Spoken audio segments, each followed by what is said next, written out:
কবে দেশে ফিরছেন তারেক রহমান?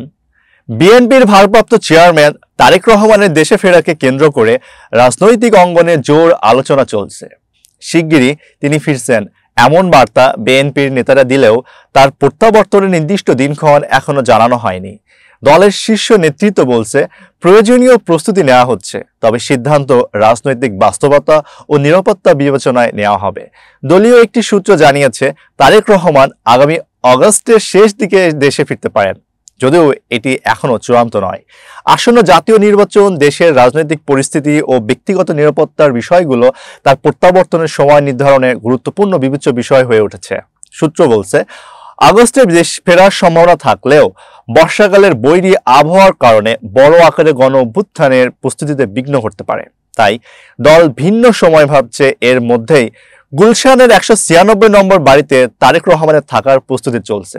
এক সময় এই বাড়িটি ব্রিটিশ আমেরিকান টোবাগোর কাছে ভাড়া দেওয়া ছিল, তবে তারা সরে যাওয়ার পর সেখানে সংস্কার কাজ শুরু হয়েছে। ধারণা করা হচ্ছে দেশে ফিরলেই তিনি সেখানে থাকবেন।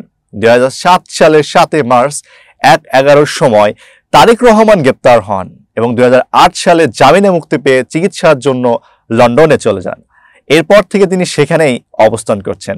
দীর্ঘ 17 বছর পর তার দেশে ফেরার আর কোনো আইনি বাধা নেই বলে জানিয়েছেন অন্তর্বর্তী সরকারের স্বরাষ্ট্র উপদেষ্টা লেফটেন্যান্ট জেনারেল অবসর মোহাম্মদ জাহাঙ্গীর আলম চৌধুরী। দলের বিভিন্ন পর্যায়ের নেতারা ইতিমধ্যে ঘোষণা দিয়েছেন তারেক রহমানের প্রত্যাবর্তন উপলক্ষে তার প্রস্তুত। বিএনপি মহাসচিব মির্জা ফখরুল ইসলাম আলমগীর বলেন, তারেক সাহেব নিশ্চয়ই দেশে ফিরবেন, অবশ্যই ফিরবেন, শিগগিরই ফিরবেন। একই ধরনের বক্তব্য দেন বিএনপির যুগ্ম মহাসচিব শহীদউদ্দিন চৌধুরী অ্যানিও।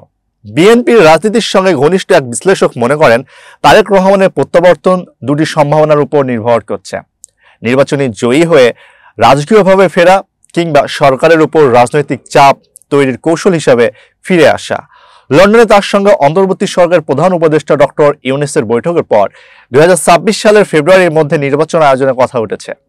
সে অনুযায়ী চলতি বছরের শেষ কিংবা আগামী বছরের শুরুতে তফসিল ঘোষণার সময়কেই দল কৌশলগতভাবে উপযুক্ত বলে বিবেচনা করছে।